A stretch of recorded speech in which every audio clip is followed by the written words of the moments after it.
Hello, and welcome to Conversations with Reverend G. I am Reverend Grenetta Mason, Reverend G, and I'm here every Monday night on WEMS Radio from 8 p.m. to 9 p.m., bringing you spiritual conversations that are inspirational and motivational. I bring guests from all walks of life with very varying perspectives, and we talk about spirituality. We talk about current events. We talk about spirituality in a way that it can support you in your everyday life because we want to talk about using spirituality on a daily basis, moment by moment, and take the whole mystery out of it and make it something that can support you throughout. We talk about the spiritual toolkit and what spiritual practices can support you throughout.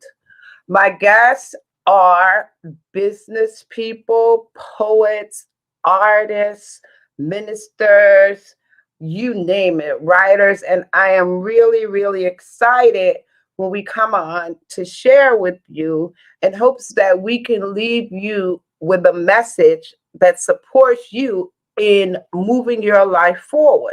One of my things is to bring joy and support you in bringing joy into your life and living your best life with grace and ease. I'm about really looking at how to enjoy life, have fun in life. I laugh a lot, and I'd like to bring that part to play also as we talk about spirituality.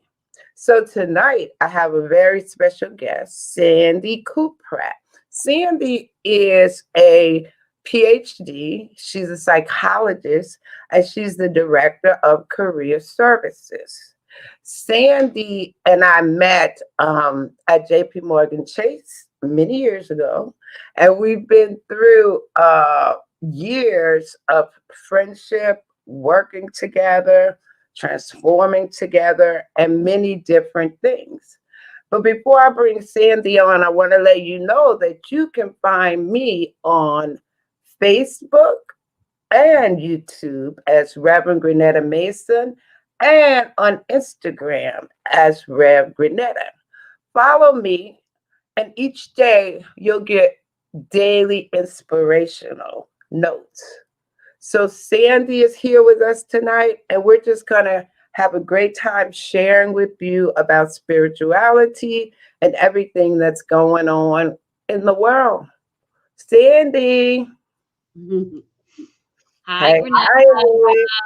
I'm Thank you so for having me. I'm so yeah, excited to be here. Yeah, this is great. I'm excited to have you here too. I was thinking all day about, oh, Sandy's gonna be here and it's gonna be just flowing like we always flow, right? So Yeah, Sandy, introduce yourself and then tell us what you're currently doing. sure. So I have an echo. Hold on. Yeah, maybe I don't have an echo anymore. Okay, good. Okay. My name is Sandy Cuprat, and I am a psychologist right now, psychologist and a career counselor. I work as an associate director at a college in New York City. But prior to that, I had worked in human resources with Reverend G for 9 years. Yeah. And so we met before 9/11. We went through 9/11 together. We were there together when 9/11 happened. And so now I'm working with college students. And so when you mix a former HR person with a psychologist, you kind of get a career counselor. And so I think one of the things that makes me unique is that I was a late in life career changer. So I went back to for my PhD when I was 42 years old, and then when I graduated, I was 48 years old. So Mm, I think I like to tell that part of my story too. Is that like it's you're never too old to find a job that makes you happy, and if going back to school means you're doing it at in your 40s, then do so. I plan on being here a long time, and so I like school, and so that's one of the things that I always like to share about myself and my experience. mhm. That's interesting too, because I think about we went from corporate, JP Morgan Chase, the structure of all of that. And now we're both in education because I also work as a registrar in education, Mhm. and how we got from a JP Morgan Chase. I know I started in funds transfer, right? And then moved to learning and development in HR. And as you said, after I moved to that department, I got another degree in that to support being in human resource learning and development. So you're right, you can always switch your Mhm. career at any time. It doesn't matter about the age, right? To move on to different things. I remember I met Sandy and I did Landmark together, right? Mhm. That was one of the things that as we were I think what JP Morgan was going through a transition, Jamie Dimon had just come, right? Yeah, he had just come in, and yeah, Grenada. That was actually one of when it's talking about spirituality. You know, Grenada has always been a spiritual soul, and so she had known that I was like sad and not happy in my job, and so I remember her saying to me, or you saying to me, Grenada, you said, you know, baby, what's wrong with you? Yeah. Why are you sad? And I'm like, I'm lonely, I'm unhappy. And he's like, here, come to this thing called Landmark Forum. And so for those of you who don't know what Landmark Forum is, it's kind of like a positive thinking. How do you even describe that? Positive thinking. Transformational training. So they give Transformational training. workshops, right? Programs to support you in personal development. I say transformation, but it's personal and professional development. I think more personal development because they take you through being with yourself, right? And then Mhm. after you do that, then you create the career you want, right? And we were both in transition. So I thought I was taking Sandra, but I always take people and then I do it, right? So I was like, okay, right. And then we did it together. But that's what it is. It's personal development. Mhm. Is that Yeah. right? And so it was from going to that training with Grenetta that I think we both had the nerve to leave our job powerfully. We both like, right? We're like, wow, when you go through these transformational type of workshops, the thing is that you leave and you're like, I could do anything, you know, Yeah, I'm amazing. I'm amazing. right. And so Exactly. because we thought we were amazing, like, do you want to quit? Yeah, let's do it Yeah. together. And so we Do both it. like Yeah. for packages. It was, you know, the writing was on the wall. We knew that their downsizing was coming. And so Mhm. we both asked for packages, you know, severance packages, and we want to go and I'm gonna go back to school. And I don't know, was that when you decided to become a reverend? Was at that No, time? no, I did. Remember, I did we did wellness retreats. That's when I Right. did coaching and wellness retreats, right? Hmm. So that was gonna be the whole business. I did the business plan though. And like you said, that being in the training gave us the courage to just say, let's step into the next thing. And I do momentum now, and I like that because it keeps you stepping and leveling up and not being afraid to step Hmm. what's next, right? And there was a funny story behind that too, because Sandy and I, we were so excited, right? And I was laughing, we were joyful. They had to pull me aside and say, you can't be too happy about it. Right? Because there are people around you that aren't happy, right? So you can't be too happy. So we just kind of toned it down and did our little walk. But yeah, it was like we chose, which was really because we went to the landmark, right? Yeah. Exactly. And so, you know, I think from going through that, I actually got on the path that I am on right now. So, you know, I went into human resources thinking that I was helping people, and then I just realized that I wasn't helping people in the way that I wanted to help them, and Mm. being a therapist was the way that I wanted to help people. And so, you know, so that's kind of how I went on that path around that time, was to do that. And I feel like after choosing powerfully, I felt like everything kind of fell into place. And I Mm. feel like that was part of divine intervention as well, you know, when we were thinking about that, because I know that you and Barry were very passionate about HIV, Yeah. and and had that nonprofit where Yeah. it gave scholarship money to teens, living beyond belief. It was called. I forgot. I think Yeah. what's it? I think what's the nonprofit called right now? Which one? The one where they give The teens? the scholarships to kids. So do they still do it or no? Oh, I don't know. I don't know which one that is now. I Okay, can't think of the name of it. But yeah, we gave peer to peer was what we worked on mostly, and we gave scholarships to teens that were HIV advocates. Wow, that was back then too, that right? was When I was and yeah, when we left. Wow, I was did the nonprofit. Yeah. so it was during that time too that I Yeah. think that I felt like everything, so because of that nonprofit, that fundraiser that I had gone to that was HIV related, I ended up seeing, I felt like I was seeing signs, and so there was Mhm. a class that was being offered on HIV counseling and prevention. I'm like, oh my God, HIV, like that's what I'm supposed to do. And so I Mm. went for that. I mean that because that was my interest, because I remember going to that fundraiser. I'm like, because they talked about how people with HIV are stigmatized. I'm like, that's, we gotta do something about that. That's we gotta fix that. And so and then it was like counseling. I'm like, I'm a counselor. I'm in a counseling program, and this is about HIV. And so everything. And after that, I got my next job, and everything kind of fell into place. So it was, um, and I do think there was a spiritual part to my career path in that, and then I feel like I was meant to do those types of things. You Mm. know, Mhm. meant to do that type of work. You know. Mhm. Are you currently, as a psychologist, are you seeing clients, and are you still,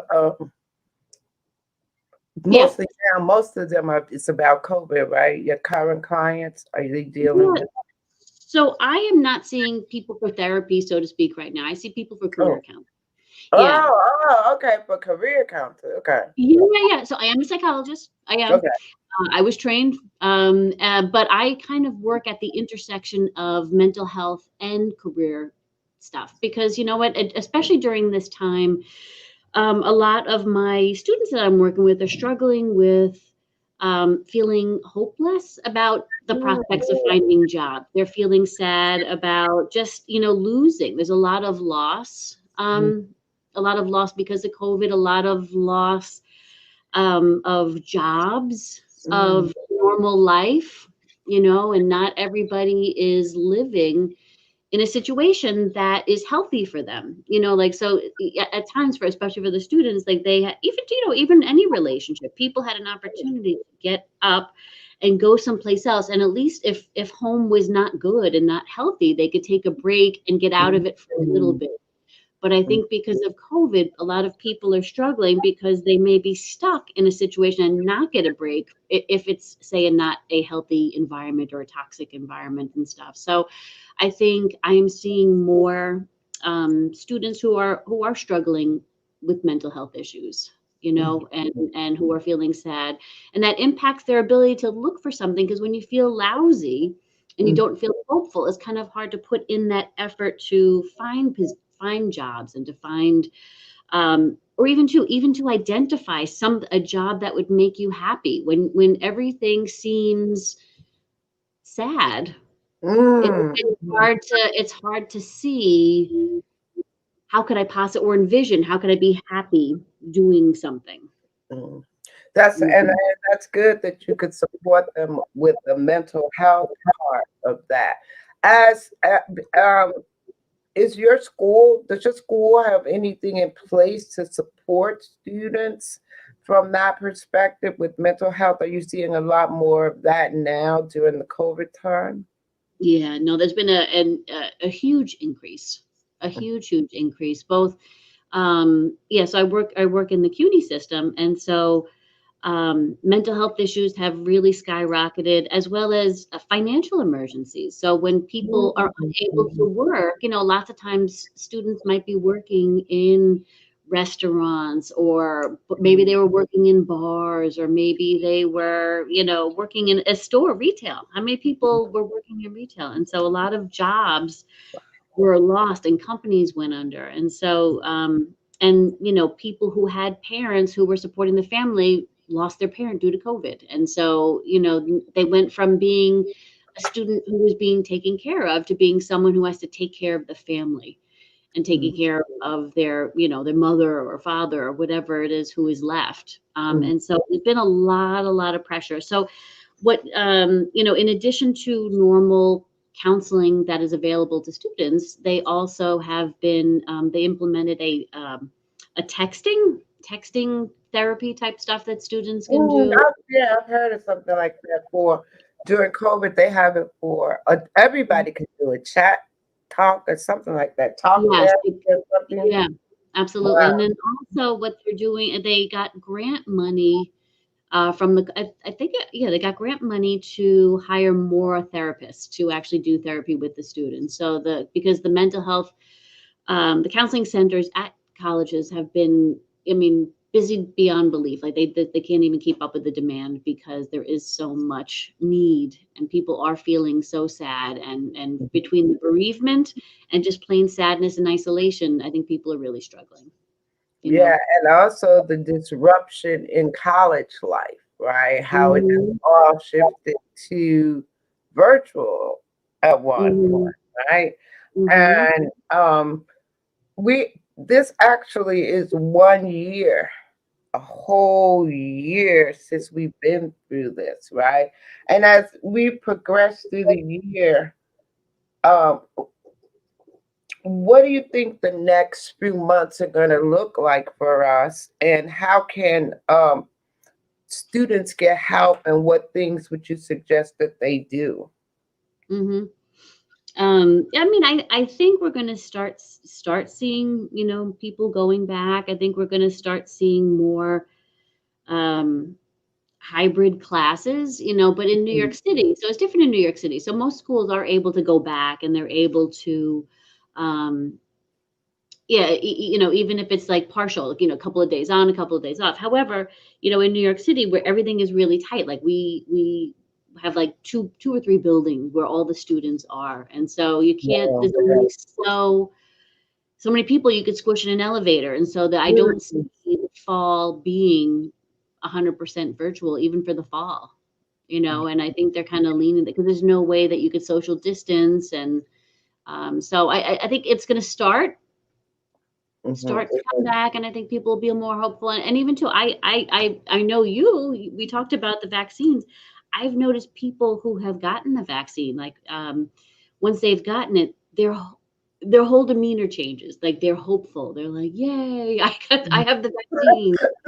You know, like, and I feel like people that makes a world of difference in people's moods. You know, as much as people Mhm. are scared, like, you know, we don't know if this is going to be good or not. But I think for the most part, I mean, I know I will, when my time comes, I will get it, and I'll be It's happy like and joyful. hopeful, like you said, it's hopeful. Yeah, that's what it is, right? That things will get better, that all the deaths will stop, Mhm.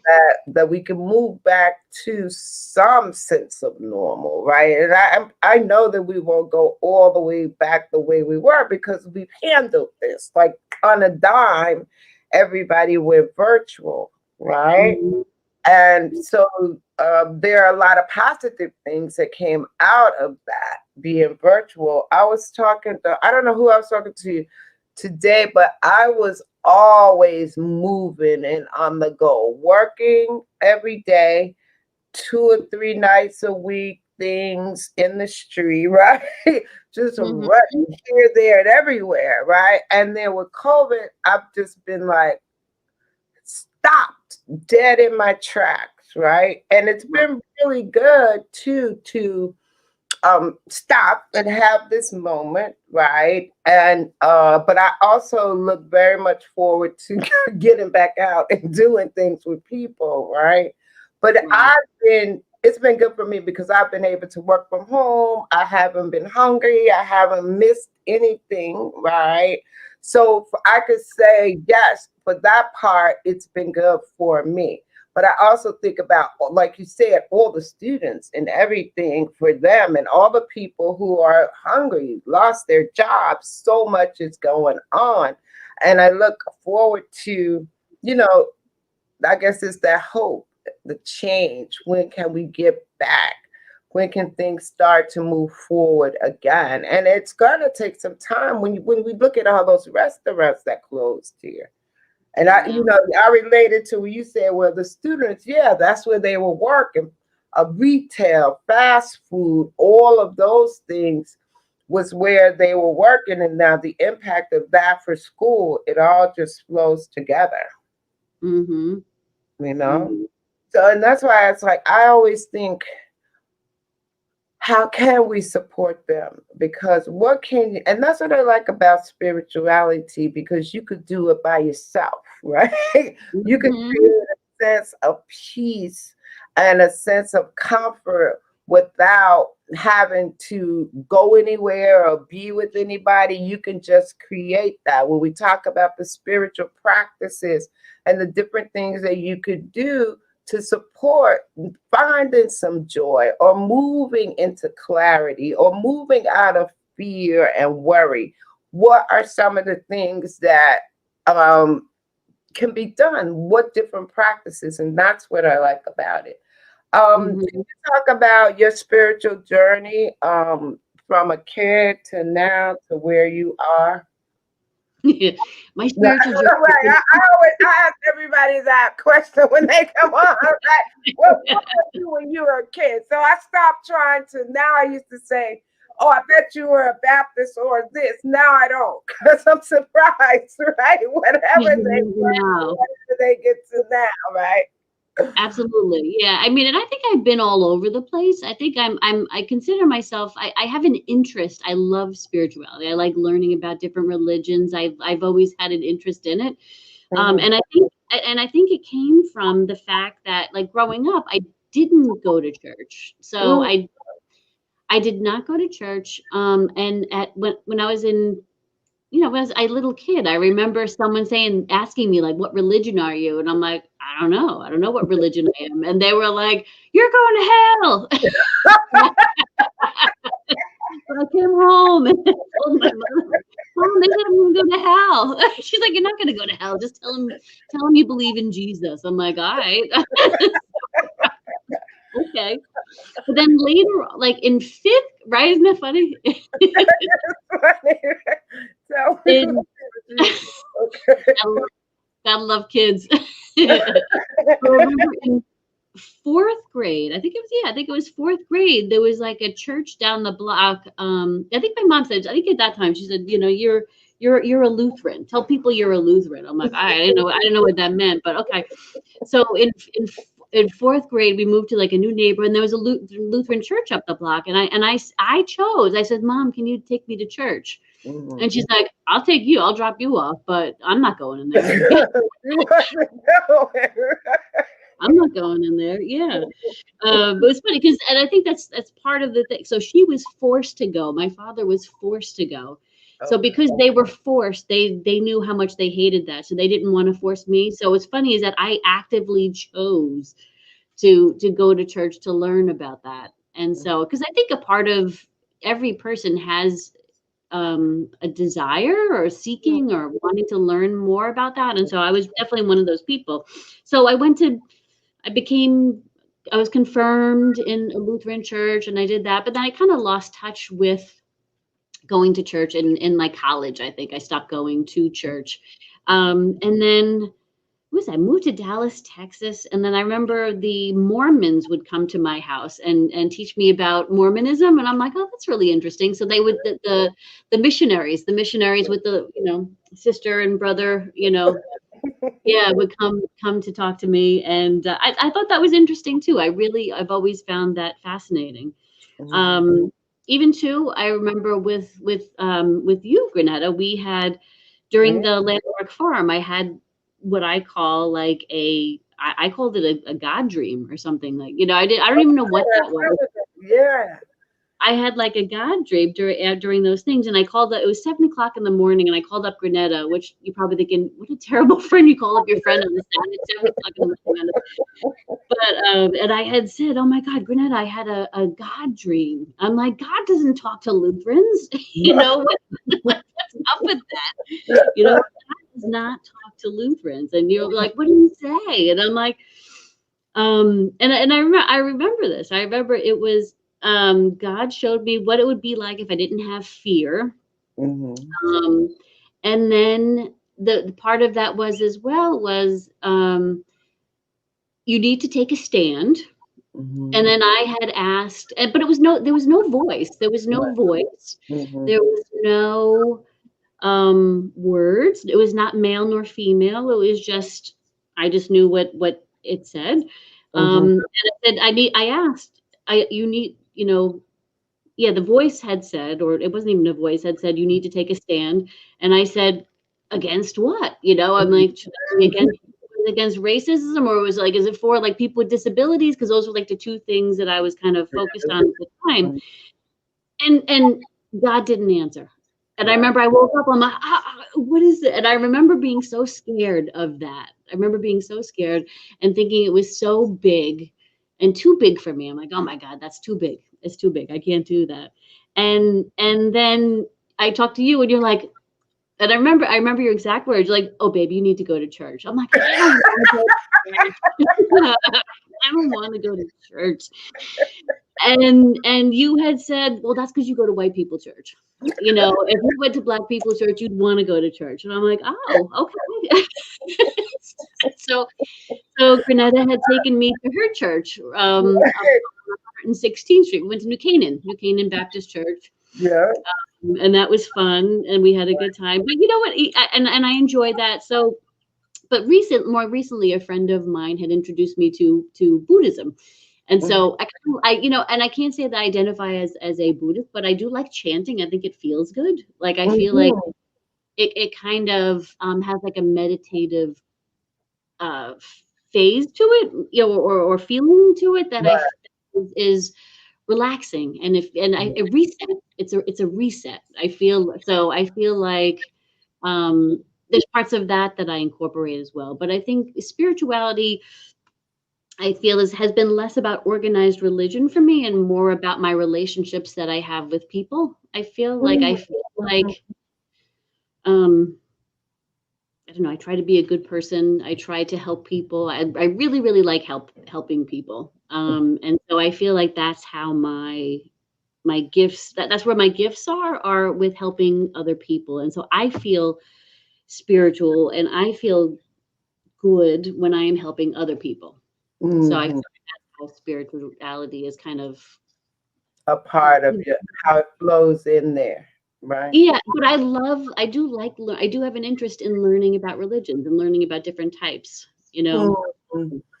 Yeah, I So did. Yeah, it's really fascinating to learn about different religions and look at the different practices. I remember the story of when I first moved to Harlem, that's when we were going to church. And when we mhm. first moved to Harlem, remember how they would have the busloads of foreigners and white people come to the church, Yeah. right? And then they would have them sit in the balcony or they would have them wait in line. So one Sunday, Sandy was going to church with us, right? And we got there and it was really crowded. And somehow she got lost, She right? gets with other white people. You go with those white people. I think Renetta saved me. And they told her you have to go with the white people, right? So I was like, oh no, oh no. She's with us, she's with us. So they let her in. But that was back then, it used to seem, and now I understand it a little bit more. At first, I was like, why are they doing this? Just busloads. But they came for the gospel music. They came to have the experience of going to the Black church. But as a community person, it was kind of annoying when you couldn't get in the church because it was so crowded. Uh, Hmm. but that was just one of the Harlem things when we went to church together. I always had to hold on to her or she'd get pushed to the balcony or to the other line, right? But yeah, that was really, really an interesting time, right? And if we were to talk about, everything that's happening right now, how have you seen changes based on all the inequalities and all the racism that's happening now? Have you seen any changes in CUNY and, where you are? Yeah, I mean, there definitely has been a change. I mean, it's never enough, Mhm. like, I mean, this has been going on for hundreds of years. Yeah, right. Like I myself have been, all right, so I'll speak, I myself have been trying to educate myself more about Black history and kind of learning more, watching a lot of the stuff on PBS. PBS has some really good shows just so that I know more, because being someone who was raised in a predominantly white school, white neighborhood, we didn't learn about Black. We learned about George Washington Carver, Mhm. George Washington Carver, the peanut guy. We learn the same stuff, though. We didn't learn about it either in the same way that you say, in the way the education system was set up, Yeah, We learned yeah. about the same George Washington Carver, so we would have to educate ourselves outside of the system. Right. And so, But I've been doing more about that. And so even within CUNY, like we have this, it's called the Coalition to Undo Racism Everywhere. And so what we've been doing is kind of looking at our systems and looking for more, evaluating to see where are there not opportunities for institutional racism, but risks. Where are we at risk of? And, mm, and mhm, how can we change our processes and our procedures so that we are reducing the risk of institutional racism and stuff like that? So I do see some changes, but I think it's hard. I was watching, there was like a James Baldwin movie. I think mhm, it's yeah, I am not your Negro. I am not your Negro is the name of the movie that was on. It was on PBS, mhm, and the same things that he was asking for in the 1960s, for Black people to not be killed by police, for equality, for even to voter, not having voter suppression, uh, mhm. Same. is the same. And I think because it was such a, you could see from watching you could tell it's an old movie. And the fact Mhm, that it's exactly the same, even too, learning from the history. I was watching something about, is it, Henry Louis Gates. I was watching one of his things on PBS, and even in the 1800s, the issues are exactly the same, Granetta. And so while that isn't new to you, it was new to me. mm, mhm. And so it's like an education and an awareness that was not there. Do you think that I'm gonna call y'all white people are becoming more aware of this? I Or think I so. mean, because it's kind of interesting when we talk about how do you share that experience. And I hear what you're saying, by educating yourself, you are learning more and getting to understand more. Of course, you wouldn't totally understand, but because of just being educated about it, right? And as we talk about how to get people to understand, to shift, to move, right?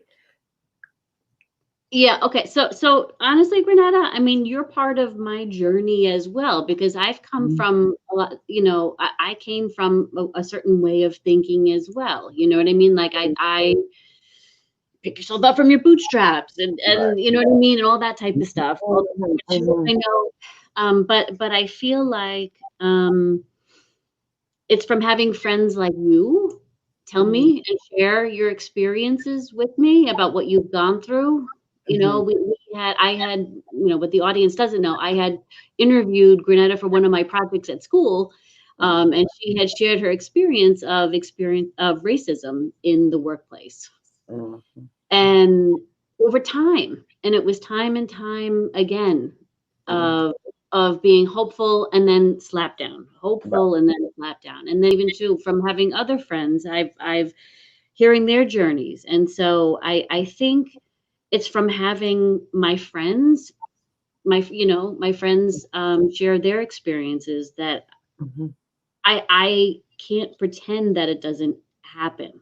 Mm, mm, You can't just turn your back on it and just keep living your comfortable life. Yeah. Mm, You know what mhm, I mean? Like, but it's been a journey for me. I wasn't always aware. I wasn't always wanting to know more and realizing the mm, importance of it and stuff like that. mhm, But like I said, it's from my relationships with people like you and some other friends that I have that I feel and hearing and seeing, like going to a restaurant and seeing different treatment, mhm, going into a store, going into CVS and having my friend be trailed in CVS. mhm. Um, you know what I mean? Like those Yeah. types of things that like so and had I not been learning more and I seeing what the learning what the patterns are and then being able to see them as they happen, Mhm, um, it just makes it real. Um, and I can't not see it or I can't pretend that it doesn't exist anymore. Yeah, I get that. I think that a lot more people are realizing and coming to the realization that you can't pretend it doesn't exist anymore. After all of these years that it's been going on, and it's so still the same, you think, um, yeah, it's really deep. That's what got me this time was that wow, this is still happening after you think, I guess I've been able to live my life a certain way and move, but it still very much hurts to know that we're still in the same position in the way things are.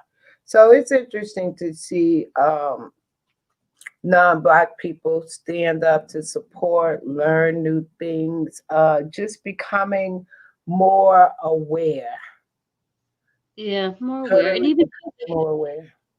And even too, like I think even too, I have some friends from this, it's called the Coalition to Undo Racism at the school that I'm at. And so they, we hold each other, we try to hold each other accountable, which is like, I think what book was I reading?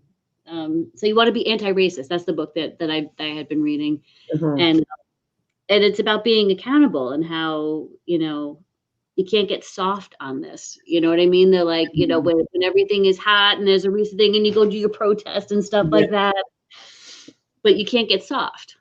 right. You can't get soft. And even too, like I think, from this too, I've kind of learned that, it's from my sharing that perhaps someone might think differently, Mm, that might have a mhm, different view, might see it differently. And so, but what I also realized during this time is that mhm. social media doesn't do that.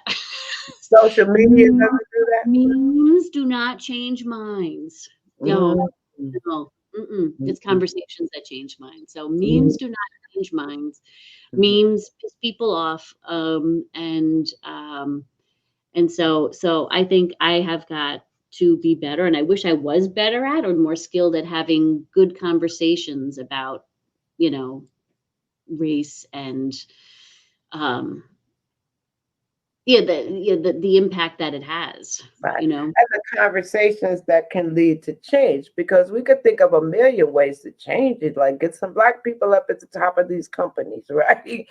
Get Yeah. more minorities in spaces where decisions are being made, right? Those are like immediate things that could be done.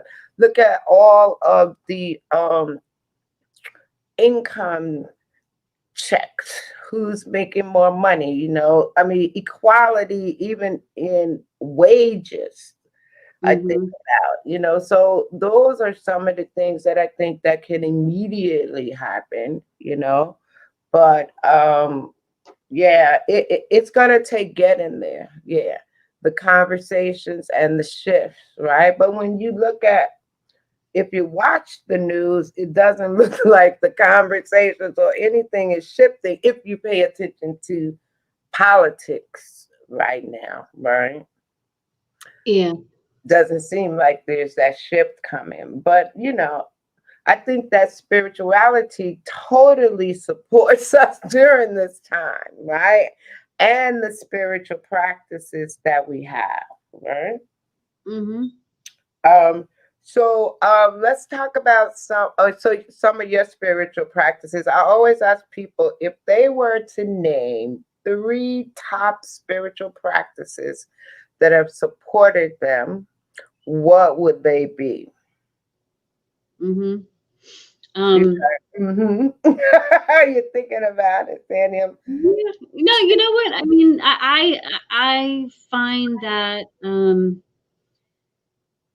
most of yeah, like I said, recently I've been enjoying this chanting thing, but I even too, I've been even I do like listening to sometimes on television. I like watching some of the Sunday shows. I love watching Super Soul Sunday. Oprah. Okay, that's good, right? Because that's good because it's really great. They have really great Good shows. content. Yeah, And yeah, it's about yeah. mindfulness and, And you she can has a lot of walk away really inspired from watching that on Sunday. Yeah, mhm, yeah. mindfulness, Deepak, and you know what I mean? Like, it's fun. So it's fun to so even to mind. So am I good as I want to be? I would love to do more meditation. I don't Mhm. do it as much as I would like or I should, but I often am coaching others. So again, I feel like my spirituality comes through in how I'm helping, my students. I feel like that from helping others, I feel like that's how I That's feel a connected. spiritual practice for you, helping Yeah. others. And Hmm. even so, I forget just simply going out in nature and just, unplugging, getting rid of this thing, Hmm. the Right, phone. Yeah. You know right. what I mean? That keeps me not being present. So I feel like going out into nature is a spiritual practice, being near water, be it a river or an ocean or even Mhm, just being out in the woods, trees, grass. I feel like that grounds me as well and keeps me spiritual, mhm. you know. Yeah, that's really good. I like that. The idea of being in nature Mhm. is pretty good because if you don't meditate, if you go in nature and just look at flowers and trees and be out there just in nature, that's a form of meditation, right? In the Mhm. sense of mindfulness, being mindful of what you do. And we talk about mindfulness in everything that we do. And I know that meditation, we talk about meditation. It's one of the things that everything you read, they say meditate, meditate, meditate. But a lot of people you talk to say, oh no, right? Mhm. Meditation is not something I'd like to get to meditation, right? But it's not something that I do. And it is a practice. It's just starting with a small amount of time. But at the same time, there are forms of meditation when you talk about mindfulness, that's a different Yeah. type of meditation, Yeah, I right? do. I teach my students, it's called square breathing. Okay. Um, square breathing? No, I don't know square breathing. Square breathing, it's also called, for military people, it's called combat tactical breathing. And so they call it square breathing Mhm. because it's easy. It's easy. Anybody can do it, and it's only like 4 steps. Oh, So they call, what is they it? call they call it square breathing because it's four sides to a square, right? And so what you do is you inhale for 4 counts, Mhm, you hold your breath for 4 counts, you mhm. exhale for 4 counts, and then you do that 4 times. And Oh, so yeah, so you're like, Seth's probably saying that. I mean, like, from doing that, I don't know if you want to do it together while we're here. all When right, you're let's square do it. breathing. You say you want to do it together. So inhale for 4 counts, right? Hold it for 4 and I'll walk you through it. We'll do it together. Yeah, inhale for 4, hold it for 4, exhale for 4, and I'll walk you through it. And then we do that 4 times.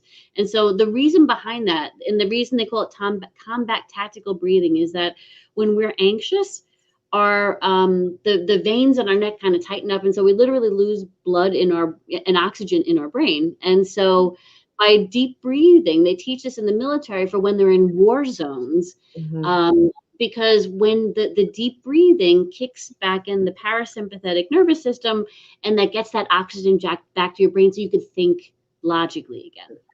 So when anxious or when scared, your amygdala tells you, crap, I'm in fight or flight mode, tighten everything up and run, you know. And then the breathing just tells you, all right, calm down. We're okay. Let's breathe, let's think, and let's, be a little bit more logical. But let's do it quickly together if you want to do Okay, it together. nice. So we'll show Okay. people. Okay. Okay, I'll walk you through it. So, all right. So what you should do is I always like to tell people to have your feet flat on the ground. Don't have make sure they're uncrossed. Mm-hmm. And across. Also, with your hands, one thing to be doing is kind of feeling your pants or feeling your leg or dress or whatever fabric is on your legs, Okay. and just kind of be present. Mm-hmm. Be present to what that feels like. Even to, I want you to just notice what your feet feel like on the floor. Kind of notice your feet on the floor. And then what I'm going to do is I'm going to count for 4, and what I want you to do is inhale with me, Okay. and then you're going to hold it for 4, and then exhale for 4. So let's do that. All right, so ready? Mm-hmm. So I want you to inhale, 2, 3, 4. Hold your breath, 2, 3, 4. Exhale, 2, 3, 4. Inhale, 2, 3, 4. Hold your breath, 2, 3, 4. Exhale, 2, 3, 4. Inhale, 2, 3, 4. Hold your breath, 2, 3, 4. Exhale, 2, 3, 4. And then on the exhale, make sure your shoulders are going down if you can be aware of that. And now one last time, inhale, 2, 3, 4. Hold your breath, 2, 3, 4. Exhale, 2, 3, 4. And so I always teach that technique for when students are going on interviews, because sometimes when you get nervous, Mm-hmm. everything tightens up. You become shoulder man and your shoulders are up here. And so, the point is just to kind of get get breath back into your brain so that you could think clearly but I think it's easy enough that you could do it anywhere. You could do, and Yes, it's it seems like a simple technique for not just for interviewing, but when you find yourself like really tense or really worried or stressed out, you could take a moment to do the breathing exercise to just shift because it's about causing you to shift at the same time. Everything you're saying is happening in the brain with the oxygen and everything, but it's mhm, also a moment for you to stop thinking about whatever it was that was causing you to be in the space of worry, fear, or doubt. So in the breathing moment, you're like bringing all of that down. So I could see that being a really powerful tool to use. And it's really simple, too, simple steps that you can go through. mhm, mhm, Yeah, I like that. I do breathing exercises too, daily, because mhm, breathing is uh, a spiritual practice also, right? mhm, Because we take it mhm, for granted because we just know we're just breathing automatically, right? But we mhm. take it for granted breathing when we can really have some practices around that. Yeah. Yeah, and that, a lot of people always, they think meditation, like, gotta clear my mind, and that's stressful to clear your mind. But this breath thing is just so easy, It's just inhale for 4, exhale for 4, and inhale, hold, and then exhale for 4. And that's something that everybody could do, and that can benefit from that. It's You called know, square breathing, huh? Square breathing, but for the more manly men, it is called combat tactical breathing, and they teach it in the military. Oh, okay. It's the same thing, it just whether or not it's, cutesy and, square breathing, or whether it's manly, like combat tactical breathing. It's both it's the same thing. It's the same Mhm. thing. I just remember, I mean, we've been in a lot of spaces together when we did the NYU career services, mock interviews, interview Yep, prep, writing, all of that, right? yep, yep. And you're still in that space working with students during their resumes, or Uh-huh. is it different? Sandy, at one point you were working with people with disabilities at Rook. Are you still doing that? You know what? It's not my 100% job, but yes, I do have some students with disabilities who come to me, and it's not that I'm specifically focused on that, but I have the skills. I know how to do that. So I do it. Yes, I do. Mhm. Um, it's just not Uh, 100%. That's not my 100% job. as it was before, I yeah. see all, including, yeah. So And I you like, love. Hmm? go ahead. You say you love what? No, I love working with students with disabilities. Yeah, I find that their biggest barrier is people who don't have disabilities and their perceptions of them. You know, Oh, it, it's yeah, because most of the time people are able to figure out, they're creative thinkers and able to figure out ways to perhaps be an overcomer, do things differently or whatever and get the job done. But it's people who don't who look at them and say, "Oh, how would you do that?" And mm, so it's more the bias. So I find it helpful. Yeah, I enjoy working with students like that because of I like, yeah, helping them overcome that, I guess, helping mhm. them feel worth and know that they are adding value and that they have strengths to bring to the job and those types of things. That's my yeah, what's one of my favorite things to do. Mhm. I like what I like and what I'm hearing is how you've been able to everything that you've done over time, starting with we working in the bank, right? In human resources and learning all of that and just moving through the whole psychology, the career services, and it's all you got that dream career now, Mhm, right? mhm. Um, where you are and how it all has come together, right, for you. So you're looking to stay in the career services arena. Have you thought about branching out and doing private practice or anything like that? I have thought about it, but this job that I have, I mean, with CUNY, they're down. I mean, they've downsized, as you know, they've downsized, and they don't Mhm. replace people. So I'm probably doing the job of two people, three people. Oh, okay. Mhm. And so, with that said, I don't have work-life balance,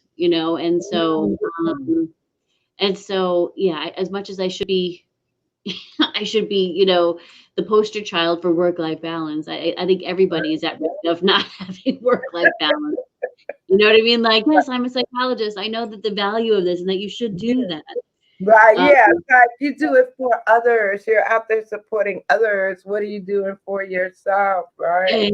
exactly, exactly. Right. So So that's the downside of being a helper is not always focusing in on yourself, you mhm, know? mhm. That Um, is really it. It just brings to mind self-care, right? mhm, As one of the key things in your spiritual toolkit. I talk about the spiritual toolkit and creating your own personal spiritual toolkit, right? Because mhm, us, it's unique for each one of us. Like I do meditation and walking and singing and all of those things, but people do a lot of different practices, and that's why I love meeting people and talking to them about their spiritual practices. And what's interesting is I say, oh, we want to talk about spirituality from a practical point of view, how you use it in your everyday life. And generally, people are pretty much right using it and just not sometimes not aware of what the practice is, and then becoming aware, then you can say, oh, intentionally use the practice when needed, right? mhm, So that's mhm. what I like about talking about what these spiritual tools are and spiritual practices. Yeah, I know for me, I've never really thought about it. Yeah, as some of the things that I do is being spiritual practice, but it's more like how do I unplug, Yeah. and how do I that's unplug and connect. You know what I mean? Like Right, I right, think right. So yeah, yeah, unplug and connect. I would call that spiritual, but we don't have to call it spiritual, right? Yeah, unplug and connect. Absolutely. So Mhm. it's been great having you tonight. It was fun Yeah. talking about, wow, as I think about it, it's been a long time, over 20 years, Yeah.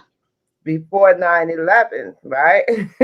That Yeah. it's Yeah. So been, it was before 9/11 that we became friends. Yeah. So probably yeah, like 2000, yeah, 1999, like something like that. 2000, yeah. So it's been a journey, right? But it's Mhm. been really great, and I'm really glad to see all of the good work that you're doing. And thank you for coming on the show. It was fun. Thank you for having me, G. I appreciate it. It was fun. I had a good time, and yeah, it's funny. I have to say, I will admit just quickly, like I was definitely nervous about this. I was definitely nervous about this. I'm like, oh my god, what am I gonna say?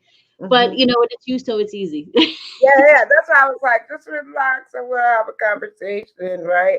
And that's what I tell everybody. We just wanna just be present. And that's a practice too. Present in the moment we talk to each other, we were present with each other and we shared and hopefully we inspired and motivated people.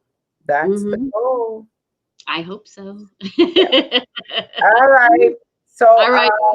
it was great having you here, Sandy, and I'll be in touch. Yep, that sounds wonderful. Thank you, Granetta. It's good All seeing right. you. Bye. Bye. Hello, and thank you for sharing conversations with Reverend G tonight. One of the things that just stood out for me is self care. And in this mindful moment, I just want to remind you to take care of yourself. Self care is not selfish. You need to get yourself together to go out there and support others in a powerful way. I am Reverend Grenetta Mason, Reverend G, and I'm here every Monday night from 8 p.m. to 9 p.m. You can find me on Facebook as Reverend Grenetta Mason, on Instagram as Rev Grenetta, and on YouTube as Reverend Grenetta Mason. So I'd like to leave you with finding some joy, living your best life with grace and ease. I'll see you next week. Tell me again, what do you want? I don't want you to even front. You know that I got what you need. The bed is just the only place you need to be. You give me vibes, you get it hot. You make me wanna hit the spot. I've been waiting for you all night. Just tell me what you want and I'll do it right. I'm loving all your faces. I take your body all these different places.